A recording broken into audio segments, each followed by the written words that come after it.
This careful where you get into this, because this is where you get into the ancient discussion of what's called monarchianism, or monarchy, the monarchy in the Godhead, for people who don't understand. Bro, you sound like Biden. Malarkey. Malarkey. Malarkey. That's what I was hearing. This is where you get into That's just malarchianism. malarkey. At least I can find where the door is and walk through it. You know what I'm saying? Okay, talk to me about malarchianism. Malarchianism. Monarchianism is the trying to figure out how the roles, if you will, of the Trinity operate. Mm-hmm. What? It's submissiveness, But I love and doing stuff that. like that. Well, it's fine to talk Is about it malarkey? Malarkey. It's baloney. No, it's just it has gotten into heresy in history. Wait. Tell me how. I honestly don't know too much about how, except I know that modalism and Arianism. Arianism is called dynamic monarchianism. Modalism is called modalistic monarchianism. Modes. God exists in different modes because. Can I tell you how I think it works, and then tell me? Because I also want to. I also have something to say about this, but go ahead, Ben. I kind of don't want to tell him though. Let me say this. Hold on. I think I'm going to get in trouble. No, stop it. I can't get you in trouble. The key to understanding submission is this. It's actually creation. Okay? Is woman called to submit to men? Hallelujah. Yes. Yeah, they are. Are they equal Yes. in function? No. Yes. No. Are they equal in value? Yes. No. Yes.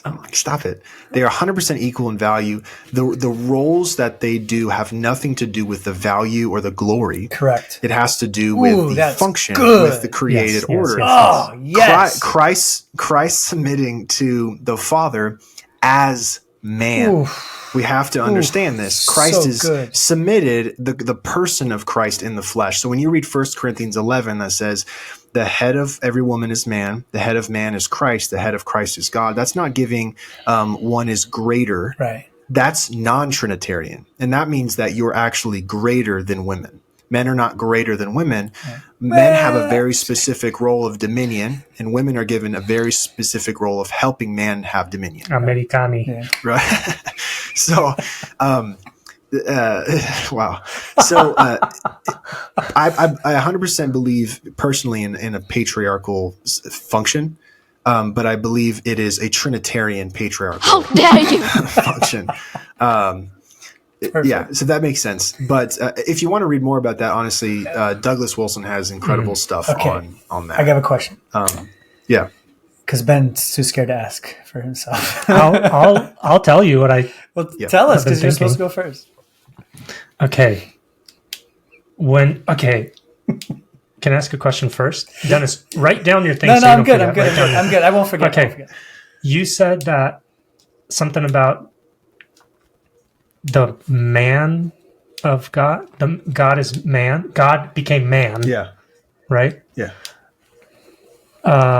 So God wasn't man before. Correct. Although Jesus is part of the Trinity. Jesus was the Word. In the beginning was the Word was with God, the Word was God. And then the Word became flesh. Mm-hmm. That portion, that's not the right word, but John that part of God became flesh. Yahweh. Don't say part of God. The person of the Trinity. That's what I mean. That's not a good word. Which was the Word, which was Jesus. Jesus is a Greek translation or a Greek iteration of Yeshua. Which is Joshua in the Old Testament, right? So you read the prophetic text about Joshua.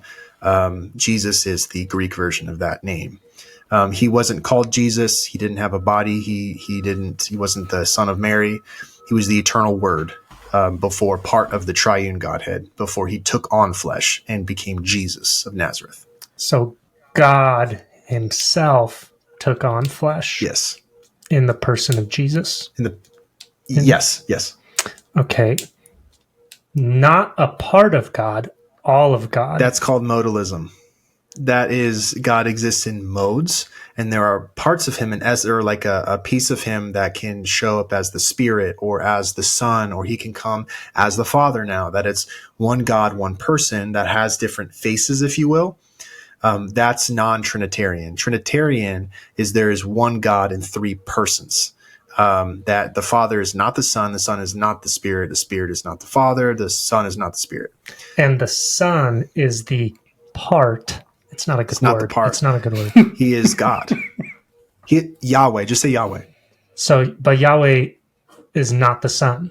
Yes, Jesus is Yahweh. Jesus is Yahweh? Yahweh is the three persons of the Trinity. But the Father, Son, and Spirit are separate. They are one God, three persons. One God, three. Okay. Okay. So here's what I'm thinking. Okay. I'm not off to a good start, by the way. This is good stuff, man. This is Okay. I'm sure so many people think about this. I think I'm trying to say the same thing as you. I hope so. There's just not good words because here's the thing. There's no way in human words to describe what a Trinity is. 100%. Because we live in a third dimension. Okay. True. And the laws of physics don't allow look at water. for Look at three things to be one thing. No, don't do that. Don't say the water, ice. No. You're off to a bad start, Dennis. No, don't do it. It's a little modalistic again. Yeah, bro, you're getting all kinds of modalistic. Wrong. Or you say what I've heard time people have used. Like there's a lot of things people have tried to use. There's no way to describe it. Just buy the book The Forgotten Trinity by James White. Okay, hang on. Dr. James White by The Forgotten Trinity. The Forgotten Trinity. It's recovering the butchering of how we describe the doctrine of the Trinity and understand it James in our modern White? age. James White. We're also putting together a list of books that we're going to be including in our podcast descriptions. Oh, sweet. Yeah. So, and I'm sure you have a lot. Yes. Yeah. But okay. So I don't this. think we're going to be able to describe the Trinity. No. We can just get back to Mark 13. No, hold on. Let me see if I'm Malarkian. Okay.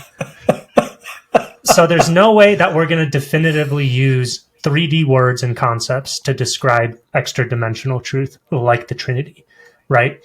Now, God, Yahweh, Jesus, the Bible, they use human words and concepts to describe a truth that's extra-dimensional, okay? God, For example, Father, Son, Spirit. Yeah. Is he the literal son? He's not a father. He didn't give birth to a son. Correct. And he is not inhabited by a spirit also, as we are. Yeah. Those are just 3D concepts to describe a spiritual reality. 100%. Okay? Yep. Do you see what I'm saying, Dennis? God is not limited. He's unlimited. Okay, he can do whatever. Yeah, no, I understand what you both are saying, but if the Bible even uses those words to describe, then we have to also, right? Yes, that's his point. They're the best words we have to describe. But it doesn't mean that God is literally the Father of the Son and he is inhabited by a spirit. In the same way we have fathers, sons, and are inhabited by spirits. Correct. That's Mormonism. I mean? They're all three at the same time, but separate. We cannot describe that. Yeah. For example, Dennis, Ezekiel, when he has the vision in chapter 1 of the chariot or the throne room of God that descends. Right. And he sees the wheels within the wheels. He sees the living creatures that have the face of an ox, face of a bull, face of a lion, face like a man, wings with eyes all over. It's one being, okay, with all four of those faces. You then get John, who in Revelation is in the throne room of God. Those beings standing around the throne room of God, they're individual beings, one with the face of a man, one with the face of an ox, one with the face of a lion, one with the face like a man. There, it's somehow different. Here, it's somehow united. I'm not saying that that's how the Trinity is. I'm just trying to explain that there are limitations to this realm that don't allow us to fully understand the concepts like Trinity. Things can exist there differently than they exist here. And we don't have the words to describe them. That's 100%. All I'm trying to explain. And all we have is what, like he's saying, was what the Bible says, and that's what you're saying too, Dennis. Like, and I agree. Like if you they're the only words we have. Right. read Genesis and Sodom and Gomorrah, it says Yahweh rained fire from Yahweh.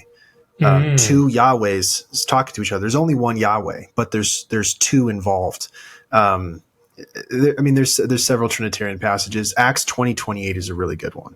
Talks about it uses the Spirit appointing elders in the church, that God purchased the church with his own blood, that Yahweh purchased the church with his own blood, but it was Jesus that did that.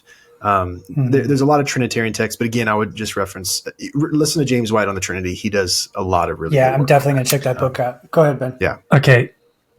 So with all that, preface, there's a word it's antinomy. It's where two seemingly opposing truths exist simultaneously. Okay. We can use that word of the Trinity. It doesn't make sense. It seems like they're two opposing truths. It's one God, three persons, but how can one God be three persons? Yeah. How can we have free will, but God also predestined? Those things are completely opposed, but we know that biblically they both exist at the same time. You see what I'm saying? Yeah. That's an antinomy.